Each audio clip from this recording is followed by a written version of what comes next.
Sa mga pagunahing balita, ako Bicol Party List Representative Garbin, may belta sa mga patutsada ni dating Legazpi City Mayor at ngayon Albay Governor Rosal patungkol sa 2.5 billion urban drainage project sa lungsod. Mga pamilyang apektado ng pagbaha sa barangay Masarawag, Ginubatan, inilikas. Clearing operation muling isinagawa sa Tibu River. At kilalanin ng mga nagwagi sa Baile de Balong Regional Dance Showdown.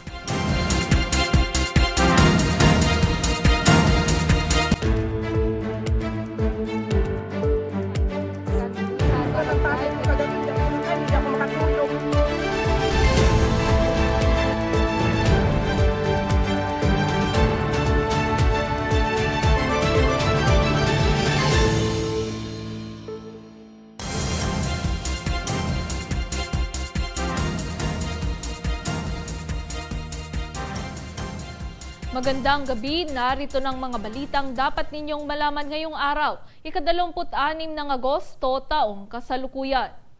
Ang kapabayaan ng Administrasyong Rosal ang dahilan kung bakit hindi napakinabangan ng maayos ang 3 pumping station sa Legazpi City. Ito ang naging pagdidiin ni dating Mayor at incumbent ako Bicol Party List Congressman Pido Garbin kasunod ng patutsada ni Rosal na dapat imbestigahan ng pamahalaan ang mga nasabing proyekto na idinidiin nitong ghost project umano. May report si Angeline Dagta. Iginiit ni former Legazpi City Mayor at incumbent ako Bicol Party List Representative Attorney Alfredo Garbin Jr. na ang kapabayaan ng Administrasyong Rosal ang dahilan kung bakit hindi mapakinabangan ang 3 pumping stations sa lungsod. Sa isang radio interview kasi, sinabi ni dating Legazpi City Mayor at ngayon Albay Governor Noel Rosal na ghost project ang 2.5 billion pumping station sa lungsod kaya patuloy daw na nararanasan ng mga pagbaha sa Legazpi tuwing may pag-ulan at bagyo. Ayon kay Garbin, paano ito maikukonsiderang ghost project kung naroon mismo si Rosal sa inaugurasyon ng nasabing proyekto noong May 2016 kasama pa ang yumaong dating presidente na si Noynoy Aquino. Dagdag pa niya, formal din itong isinailalim sa Memorandum of Agreement o MOA noong 2014 na pirmado ng LGU Legazpi, Provincial Government of Albay at Department of Public Works and Highways o DPWH Bicol. Kung may mapresenta silang dokumento na maintain in the sa paari isang allocation of funding, then I will, correct my statement. Alagad, as we speak, Tabe George, talagang ni sintimo, mayo silang inallocate dyan. But that is their obligation. That is their responsibility when they accepted the project and signed the MOA for between the DPWH and the Albay. Nakasaad din sa MOA na patatakbuhin ng LGU Legazpi ang pumping stations na ito mula 2015. Subalit ayon kay Garbin, hindi nasunod ng mga nagdaang administrasyon ng mga nakasaad sa nasabing dokumento, lalo na ang regular maintenance ng pumping stations kaya hindi na ito mapakinabangan. Dapat grabe ang pasalamat mo. Dahil din na ginastos sa kaban, halin sa kaban ng gobyerno. As in kung ikay natasan ng national government, dahil tinawang ka ng proyekto, ini dapat imatinag mo, maaaring sa kadagos na pagsalbar kibuhay kasi maiwasan ang danyo sa mga proprietaries ng sa imong mga constituents. Dapat ko ka nagka-akipondo kasi personahe na mamantinar ito. Sabi ko sa imo, this preventive maintenance such as check-up, lubrication, derusting, application of anti-rust. Complete doon sa interview niya kay Johnny Banes. Hindi na ngayon nagbumaba sa floodgates. Hindi na talaga ito mayroon. At puro nakalawang. Dagdag pa ni Garbin, December 2021 nang sumulat at hilingin ni Noel Rosal sa DPWH Bicol na ang ahensya na ang mamahala sa pumping stations dahil na rin sa kakulangan ng pondo para sa tuloy-tuloy nitong operasyon lalo pat kasagsagan din ito ng pandemya. Sagot naman daw ng DPWH, kailangang magpasa muna ng resolusyon ng LGU Legazpi bago nila aksyonan ang naturang kahilingan. November 2022, winidraw ng LGU Legazpi ang naturang kahilingan. Buwelta ng kongresista, papaanong sinisisi ni Rosal ang DPWH pati na rin sa kontraktor ang hindi pag-operate ng pumping stations, gayong nasa ilalim pa ito ng kanyang pamamahala. Ako, stakeholder. Nata, taga-Legazpi ako. Bigdi ako ng dakula. Servidor kita hindi. Nagkikita ang alkalde, sa halipot na panahon. As in, pag-agos na pinag-i-improve ang programa, lalong-lalo na sa kasalbaran ng mga consequences. And what was the result of the resolution returning the Department of Public Works and Highways, the 3 pumping station? Nagresulta na topic. Dahil sa 2026 budget, you can even ask the regional director, may naka-incorporate ng pondo para i-repair na so nag-deteriorate na pumping station. Samantala taong 2024, sa ilalim ng pamamahala ni Garbin, tuluyan ang na-turnover sa DPWH Bicol ang pagpapatakbo sa 3 pumping station sa bisa ng isang resolusyon. Nangako naman ang kongresista na patuloy siyang gagawa ng mga inisyatiba para masolusyonan na ang pagbaha sa lungsod. Para sa mga balitang Tatak Bicol, Angeline Dagta. Inilikas kahapon ang mahigit sa 100 pamilya mula sa Barangay Masarawag, Ginubatan, Albay matapos ang matinding pagbabaha na naman sa lugar kahapon. Nagpapatuloy din ang ginagawang clearing operation sa mga binahang purok na natambakan ng buhangin dulot ng pagbabaha. May report si Danica Garcia.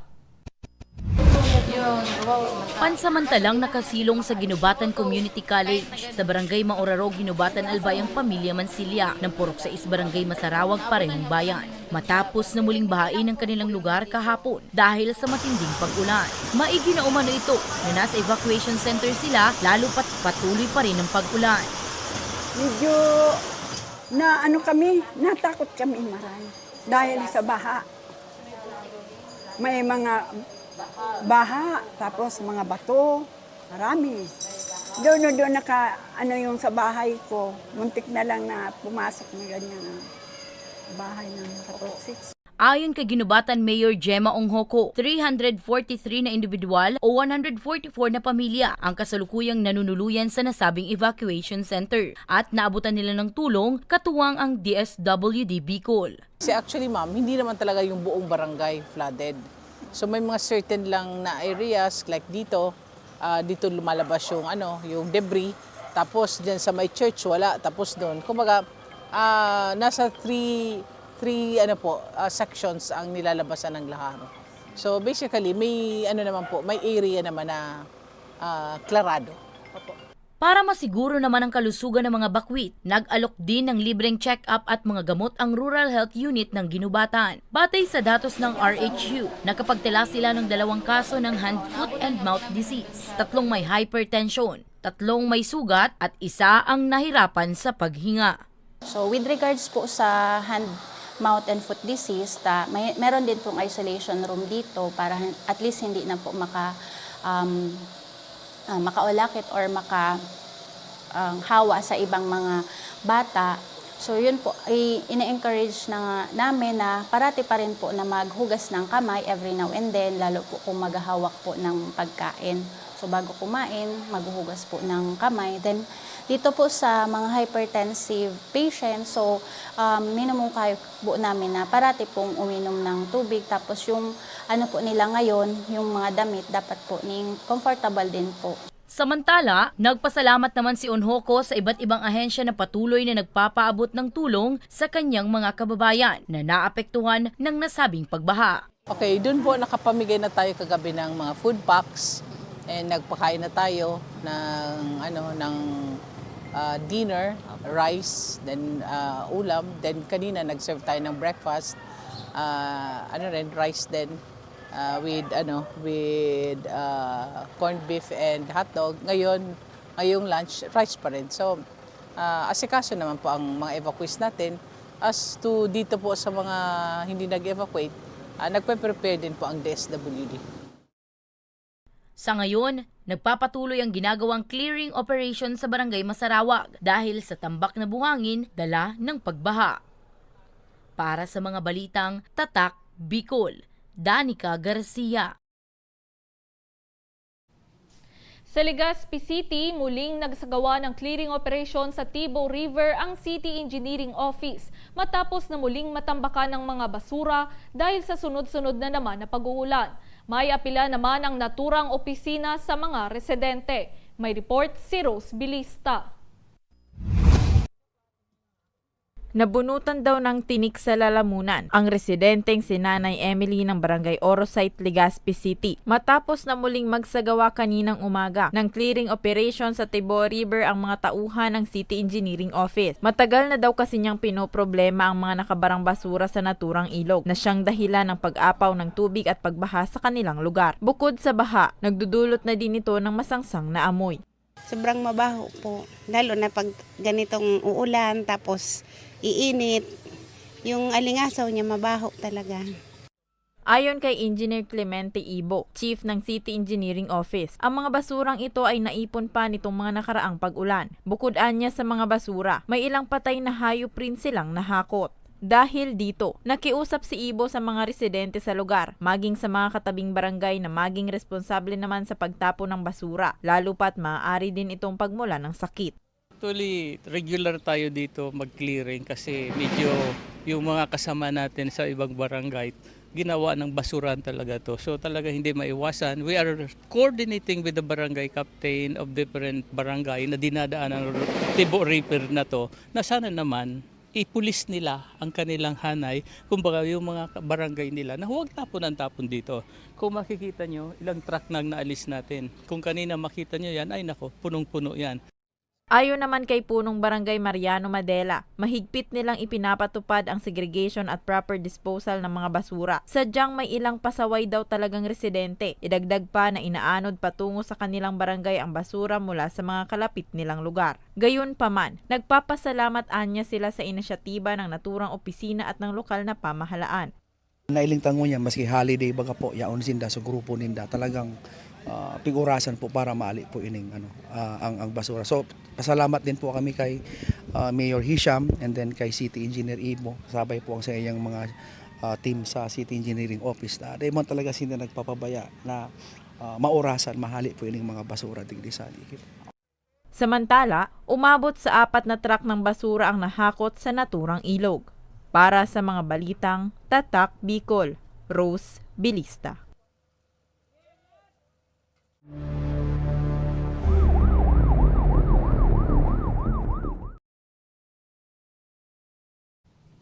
Sa ibang balita, arestado ang isang lalaki matapos nasaksakin ang isa nitong kabarangay sa Barangay Triangulo, Naga City. Naghiganti lamang daw ang sospek sa pananakit ng biktima. Narito ang buong ulat. Arestado ang isang lalaki matapos nasaksakin ang kanyang kabarangay sa tapat ng isang kainan sa Barangay Triangulo, Naga City alas 3 ng hapon nitong Linggo, Agosto 24. Kinilala ang biktima na si alias Mark, 27 anyos, habang kinilala naman ang sospek na si alias Arnulfo, 44 anyos, kapwa residente ng Barangay Tabuco, parehong lungsod. Ayon sa Naga City Police, naghiganti lamang ang sospek sa biktima dahil pinagpupukpok umano nito ng bato sa ulo ang kanyang kapatid.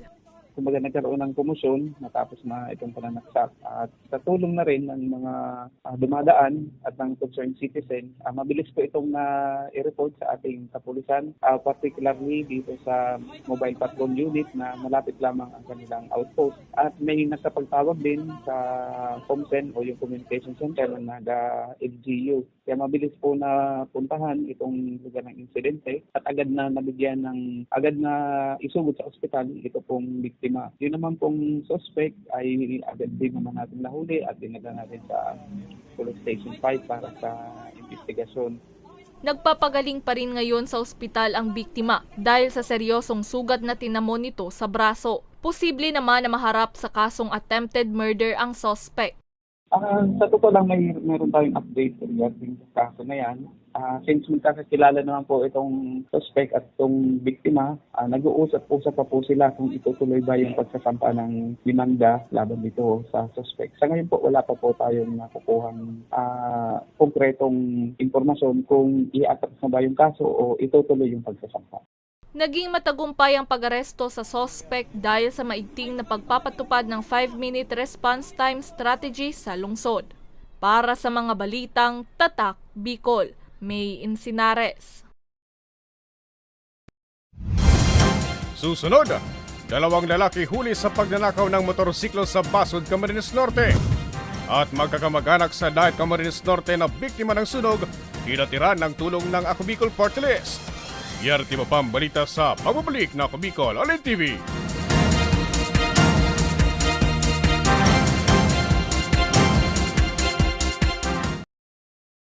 Libo-libo na ang mga nabigyan ng tulong medikal. Bata, matanda, kahit sino man, lahat ng mga may karamdaman, may maaasahan. Nagpapasalamat sa Ako Bicol Party List. Hindi po namin makakalimutan ang tulong na dinala ninyo dito sa aming bayan. Maraming salamat po. Dahil iisa lang ang tunay na nagmamalasakit. Ako Bicol, katabang na, kasurog pa. Problema sa tubig, agarang binigyang solusyon. Nagpatayo ng mga solar-powered water supply system sa mga liblib na lugar. Libre, malinis at maaasahang supply ng tubig 24/7. Dako laon ng pagpapasalamat niya mo. Dahil may kamalilingan habang kami nabubuhay. Nakulaon nining tabang para sa gabos na tao digdig. Salamat po. Para sa ating mga kababayang nasa laylayan, Ako Bicol, katabang na, kasurog pa. Tucked away in the province of Albay, known for its perfectly shaped Mayon volcano, Misibis Bay Resort, a locally owned 5-hectare private island resort. The resort is ready for all those looking to balance tranquility and adventure. This tropical destination is where guests can either choose to relax under the palm trees or have an adventure under the sun. It features modern and luxurious rooms and villas, recreational facilities, and sophisticated services.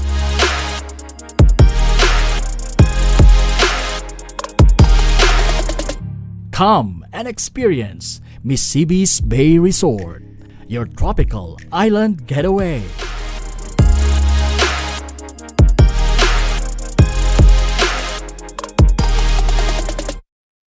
Daan-daan na po ang mga nakapagtapos at may mga kanya-kanya ng propesyon.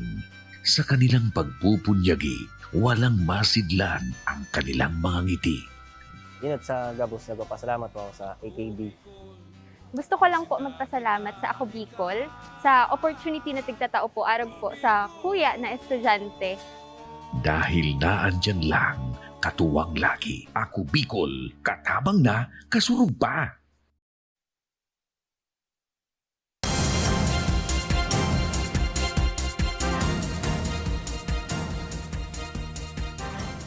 Nagbabalik ang Ako Bicol Online TV.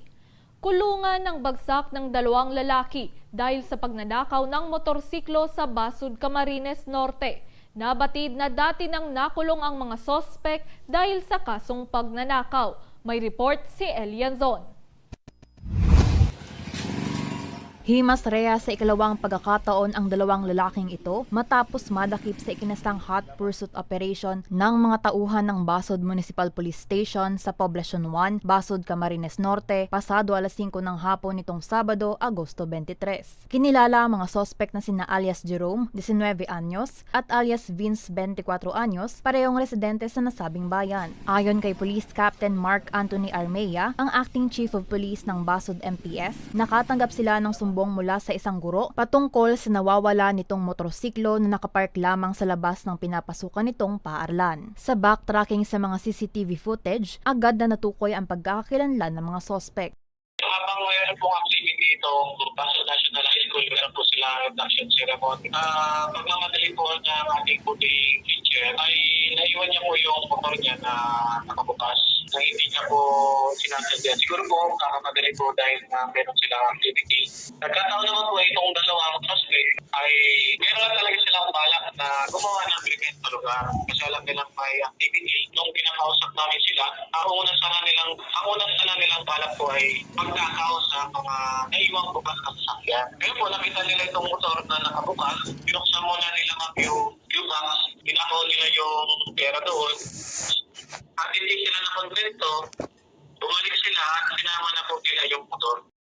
Batay din sa investigasyon, dati nang nakulong ang mga sospek sa kasong pagnanakaw. Inutusan ko po ang aming investigator at aming intelligence personnel na mag-conduct ng alam investigation and backtracking po ng ating mga CCTV cameras. At sabi din po ng ating intel personnel, nag-conduct din sila ng profiling ng mga dati na pong nakapag-commit krimen, especially po sa mga nakawan. Then na-find out po namin sa direction po ng CCTV, papunta po ito sa isang barangay dito po sa Basod, sa barangay Mampili. Conduct po kami ng profiling, na lugar na po yun. Then pagtanungan po namin na meron nga pong motor na itinala itong mga suspect sa dahil. At pagpunta po namin sa dahil, doon na po namin sila nahulog. Sa kasalukuyan, nasa kusdiya pa ng Basod MPS ang dalawang sospek na mahaharap sa kasong paglabag sa Republic Act 10883 o New Anti-Carnapping Law. Para sa mga balitang Tatak Bicol, El Yanzon.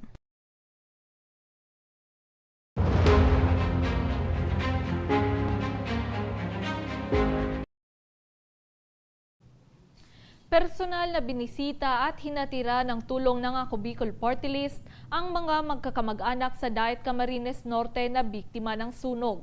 Labis naman ang pasasalamat ng mga benepisyaryo. May report si Hercules Barbacena.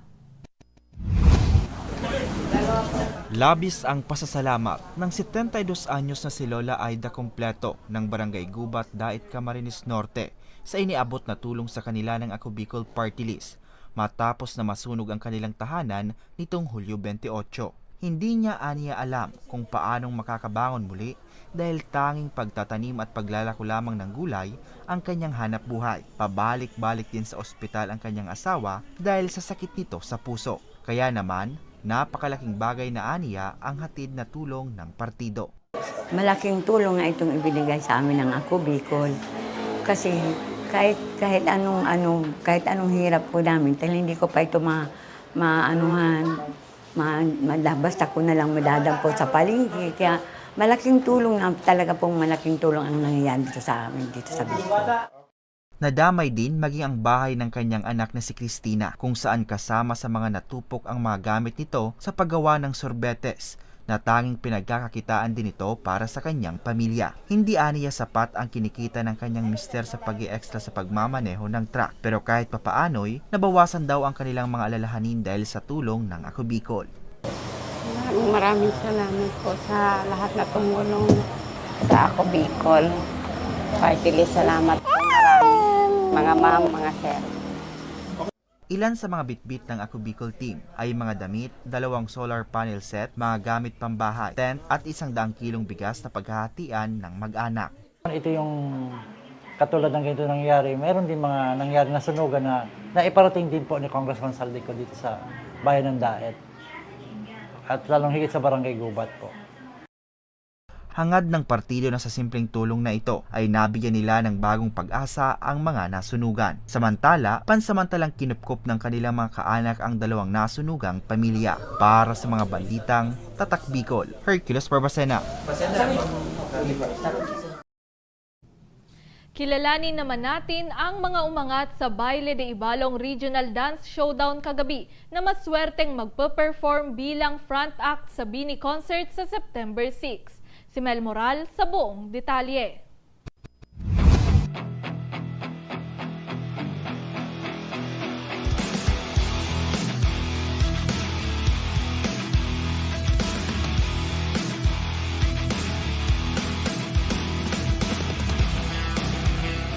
Malulupit na dance moves at makapanandig balahibong routine sa pagsasayaw sa salo ng iba't ibang genre ang natunghayan sa katatapos pa lamang na Baile de Ibalong Regional Dance Showdown na ginanap sa Embarcadero de Legazpi kagabi. Tampok sa nasabing kompetisyon ang 13 grupo ng mga mananayaw na mula pa sa iba't ibang lugar sa Albay at mga karatig probinsya.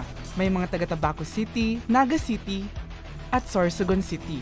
Ang 27 anyos na si Royce Di Zuniga na mula pang Sorsogon. Sinikap na personal na mapanood ang kompetisyon sa kabila ng sama ng panahon bilang pagpapakita ng suporta sa kanyang mga kababayan. Naman po yung event mismo, and congratulations din po sa mga organizers na ma-expose po yung mga tao sa dancing din po. Big help din po to sa culture din po ng sayaw.